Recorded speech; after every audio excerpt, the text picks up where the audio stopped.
오늘은 광야를 거쳐야 가나안에 이른다 라는 제목으로 함께 은혜를 나누겠습니다.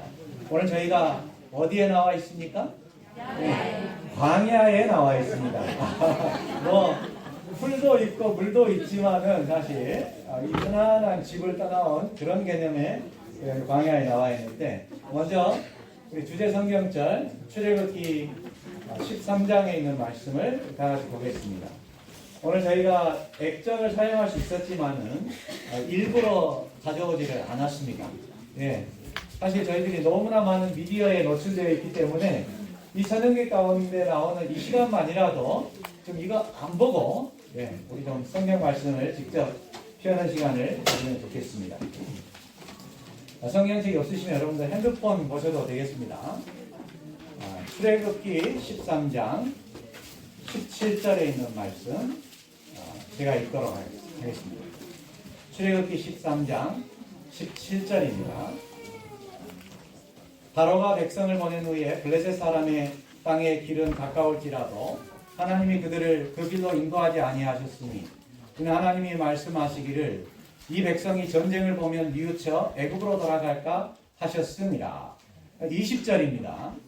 그들이 숲곳에서 발행하여 광야 끝 에담의 장막을 치니 여호와께서 그들 앞에 행하사 낮에는 구름 기둥으로 그들의 길을 인도하시고 밤에는 불기둥으로 그들에게 비치사 주야로 진행하게 하시니 낮에는 구름 기둥 밤에는 불기둥이 백성 앞에서 떠나지 아니하니라. 하나님께서 애굽에 종노릇하던 이스라엘 백성들을 열재앙이라고 하는 이 기적을 통해서 구원해내시고 홍해를 가르는 이 기적을 통해서 이제 가나안 땅으로 그들이 정말 평화롭게 자유롭게 또 하나님의 축복을 만끽할 수 있는 약속의 땅 가나안을 향해서 이렇게 가게끔 지도하셨죠. 애굽을 나와서 가나안을 가는데 지금 어디에 도착했습니까? 광야라고 하는 곳에 도착을 했습니다. 근데 사실 이스라엘 백성들은 이 광야길을 들어오지 않아도 됐어요. 그 위에 그 바닷길을 향해서 해변으로 난 지름길이 있었습니다. 그 길을 걸으면 일주일이면 이 애굽에서 목적지 가나안까지 도착할 수 있었어요. 걸어서 일주일입니다. 그런 길이 있음에도 불구하고 오늘 읽은 본문의 말씀을 보면 하나님께서 일부러 이스라엘 백성들을 광야로 이끌어내셨다 하는 것입니다. 물론 그것에 이제 그 이스라엘의 대적이 그 길에 있었기 때문에 그 이유도 있었지만은 사실 우리가 이제 이 성경의 말씀을 보면 하나님께서는 그거보다도 훨씬 더 깊은 의미가 있었다고 생각을 합니다. 그래서 오늘 이 이스라엘 백성들의 역사를 통해서 광야를 거쳐야 가나안에 이른다라고 하는 이런 교훈을 우리가 생각해 볼 수 있습니다. 광야의 시험을 통과해야 가나안에 이릅니다. 광야가 어떤 것이죠? 광야. 뭐 우리가 여러 가지 얘기할 수 있겠죠. 그런데 좀 한마디로 요약하면 광야는 어떤 것이냐면 의식주 문제가 해결되지 않는 것이에요. 의식주가 뭡니까? 우리 생존에 있어서 가장 필요한 거 아니에요? 입고, 그죠? 먹고, 자고, 다른 것도 막 다 없어요. 사실 광야라고 하는 건 아무것도 없는데, 그 중에서도 우리 인간의 생존에 필요한 최소한의 의식주 문제도 해결되지 않는 것이 광야입니다. 하나님께서는 우리가 뭐가 필요한지 아셔요. 의식주 해결이 안 되면은 우리 생명을 유지할 수 없다고 하는 것을 하나님께서 아십니다. 근데 그럼에도 불구하고 의식주 문제를 해결되지 않는 광야로 왜 하나님께서 이스라엘 백성들을 인도하셨을까요? 바로 그 이유는 그 광야에서 이스라엘 백성들이 하나님을 신뢰하는 법을 배우게 하시기 위한 것입니다. 홍해를 건널 때는 하나님의 온전한 기적에 의해서 이스라엘 백성들이 나올 수 있었지만은 그들이 앞으로 들어가야 될 가나안은 그들의 믿음이 필요했습니다. 그들의 믿음이 없이 가나안에 들어가게 되면 역시 가나안도 제2의 애굽이 될 것입니다. 그래서 하나님께서는 정말 이 광야 생활을 통해서 애굽에서 잃어버렸던 하나님에 대한 그 신뢰, 하나님에 대한 그 신앙을 다시 한번 세우기를 원하셨던 것입니다. 근데 광야에서 어떻게? 그들의 노력으로는 생존할 수 없는 이 광야에서 그들이 살 수 있는 유일한 길은 누구만을 바라보는 길일까요? 하나님만을 바라보는 거죠. 하나님을 바라보지 않으면은 어디에서 물이 얻을 수도 없고 먹을 것을 얻을 수도 없고, 그 광야는 여름에는 덥고 겨울에는 영하로 떨어지는 아주 추운 것이에요. 살 수가 없는 것이에요. 옷은 어떻습니까? 어디서 옷을 사겠어요?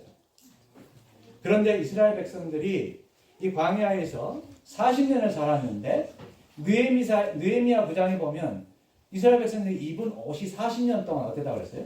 헤어지지가 않았대요. 네, 의복 문제 해결됐습니까? 네. 누가 해결했죠? 하나님께서 해결하셨어요. 먹는 거 어떻게 해결하셨죠? 아침에는 뭐가 내렸습니까? 만나가 내리고, 그 다음에 물은요? 네, 바위에서 물이 났어요. 보통 우리는 물을 얻을 때 땅을 팝니다. 뭐 요즘은 이제 기술이 발달해가지고 바위를 이렇게 비춰보는 그런 것도 있습니다만은 대체적으로 우리는 땅을 파요.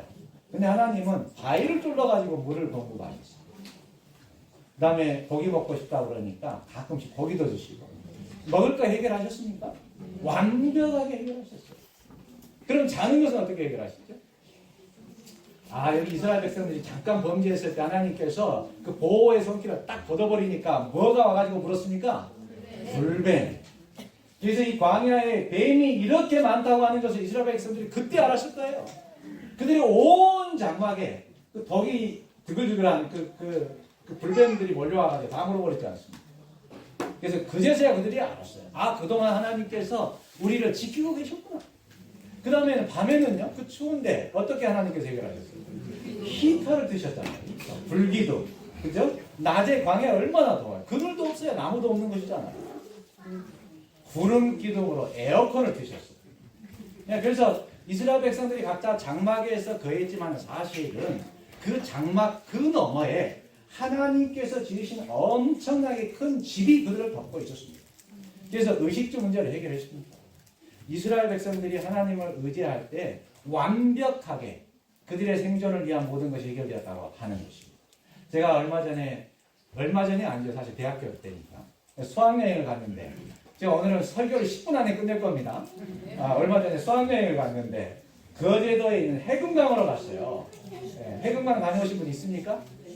거기 가보면, 이제 배를 타고 유람선을 타고 이렇게 해금강, 그 바다를 다니면서 섬들을 이렇게 보는 코스가 있는데, 그 사자바위라고 하는 곳이 있어요. 굉장히 높은 바위입니다.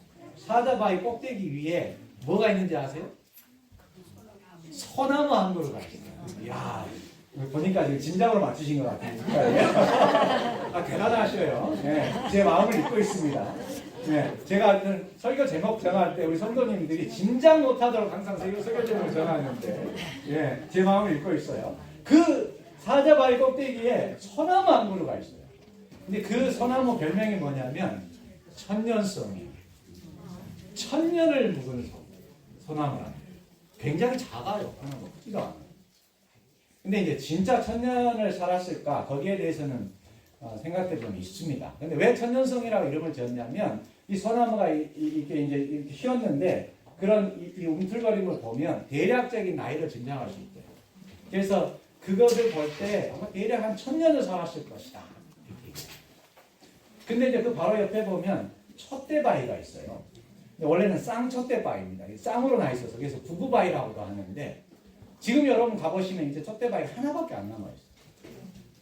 1959년 9월에 우리 한국에 그 엄청난 영향을 미쳤던 태풍이 하나 지나가죠. 사라오. 사라오 태풍이 59년도에 지나갔는데 그때 이 촛대바위 하나가 뚝 부러져 버렸습니다. 여러분, 이 천년송이 그 높은 바위 위에서 자그마치 1000년을 살았다는 얘기는 뭐예요?